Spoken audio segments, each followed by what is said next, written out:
This bill now be read a second time. I call the member for Hunter. Thank you very much, Madam Speaker. A Commonwealth budget is an account of what any government intends to raise in the course of the following 4 years and, of course, what it intends to spend.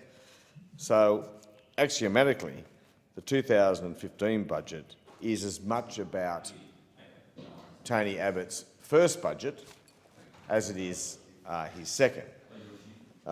In other words, this is years 2 of the Prime Minister's budget effort, and in the absence of any change to year 1, we find that his second budget is very much a function of his first budget.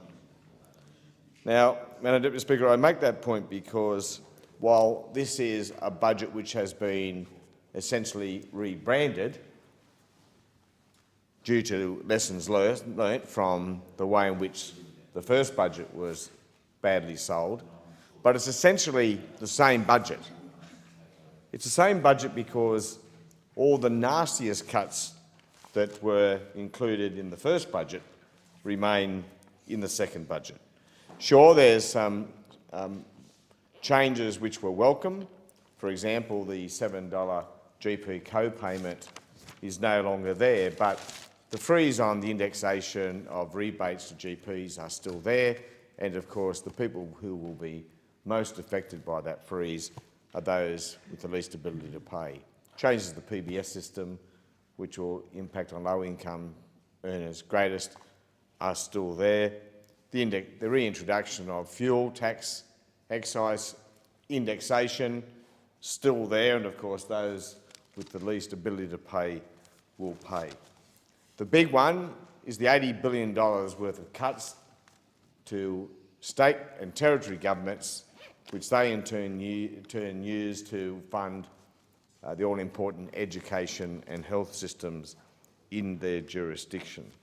They will hurt very, very much. Of course, we don't see the impact immediately. It may take years before we start to feel them, but they will come, Madam Deputy Speaker. Cameron Rudd, when he was Prime Minister, took a greater responsibility for the funding of the state hospital systems because it was clear, very clear, that the state's ability to fund those systems to a standard we've come to expect in Australia is coming to an end. The then Prime Minister didn't give over the extra money because he felt like it or because he wanted to, or indeed because it might make him popular.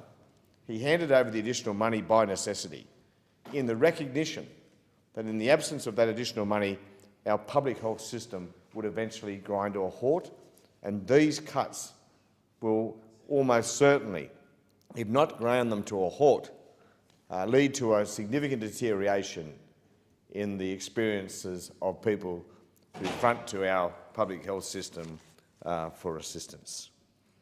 The pension cuts, as they were presented in the first budget, aren't there, but another method has been found to cut into the pension payments of many Australians. There are cuts too. A range of not-for-profit groups around our country who are doing good work in our community. Now, the member for Ashton was talking about the scourge of the drug ice. And yes, the Prime Minister has established a task force. And I have no criticism of the task force. I wish it well, and I hope and trust it will be able to do something off the back of its community consultation and other work to address this scourge. But you know, what the member for Aston doesn't appreciate is that many of the groups which had their Commonwealth funding cut in the Prime Minister's first budget were the very groups which work in our communities to help people who are facing drug addiction problems and to support those around them, including their children. For example, there's a grandparents group in my electorate in Maitland, grandparents who are there to care for grandchildren who, unfortunately, have suffered the consequence of parents who have difficulties and challenges, typically drug-addicted parents. They were getting a modest amount of money from the Commonwealth to cover the administrative costs of their program, something they probably can't survive without. That money is gone in the first budget and not restored in the second budget. So if the member for Aston really wants to help us deal with the ice problems and, of course, other drug problems in our communities, he might want to reflect on that. The massive land care group budget cuts, Madam Deputy Speaker, in the hundreds of thousands of dollars. Cut in the first budget, not restored in the second budget. The list goes on and on. The research and development cuts to our CRCs, the CSIRO, the Rural Industries Research and Development Corporation. None of that's been restored. All the CRCs, which will soon fold because the Abbott government didn't, like every other government, continue their funding into the next round. All gone. And of course, this all goes to jobs, Madam Deputy Speaker. The best thing you can do to help avoid someone going into drug addiction and a dependence on drugs and all the social fallout from that is to get them into work. To do that, you need a strong economy, which we don't have. You know, it's funny, isn't it? Before the election, Tony Abbott said our economic situation, our economic challenges, had nothing to do with the global environment, but all to do with the fiscal mismanagement of the then Labor government.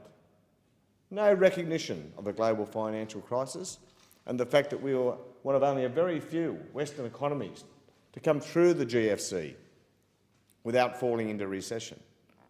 But now, after the election, it's all about the global economy and nothing to do with the current Prime Minister and the current Treasurer. Wrong. And we know in this budget that unemployment is on the rise, and sadly, it's projected to continue to rise.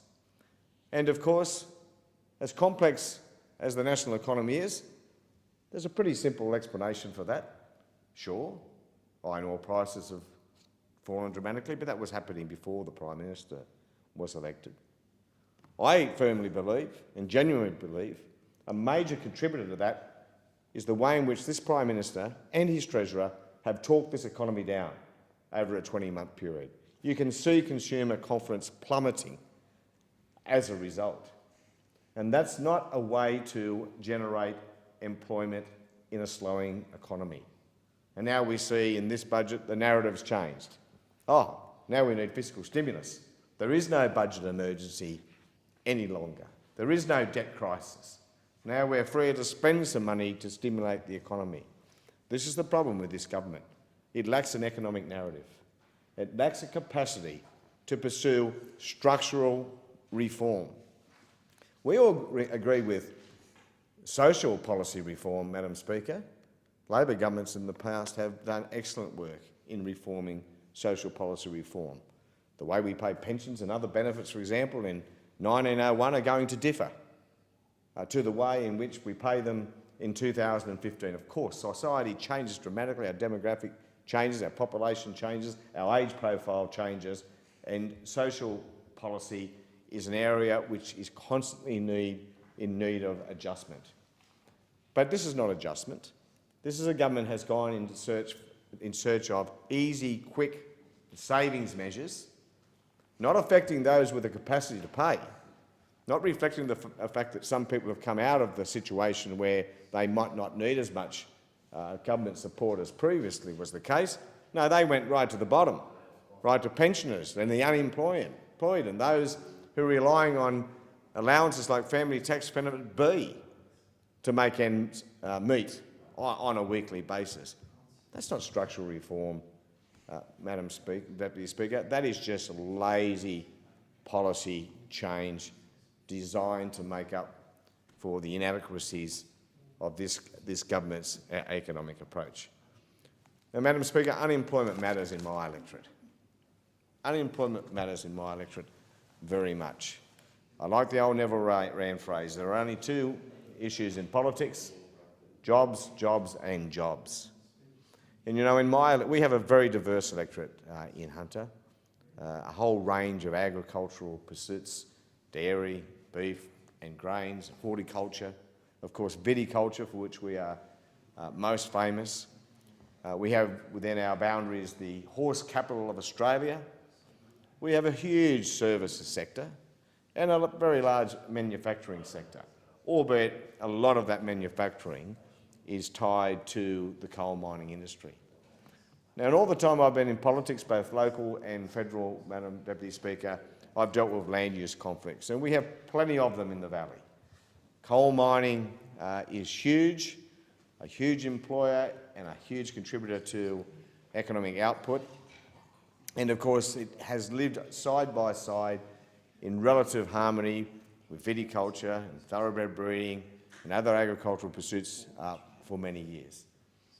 That got a little bit tougher, that relationship, when, of course, through the mining boom, coal mining expanded at a rapid rate, and in doing so, came closer and closer to sensitive, sustainable industries like thoroughbred breeding and agriculture and viticulture more generally. And these are big challenges.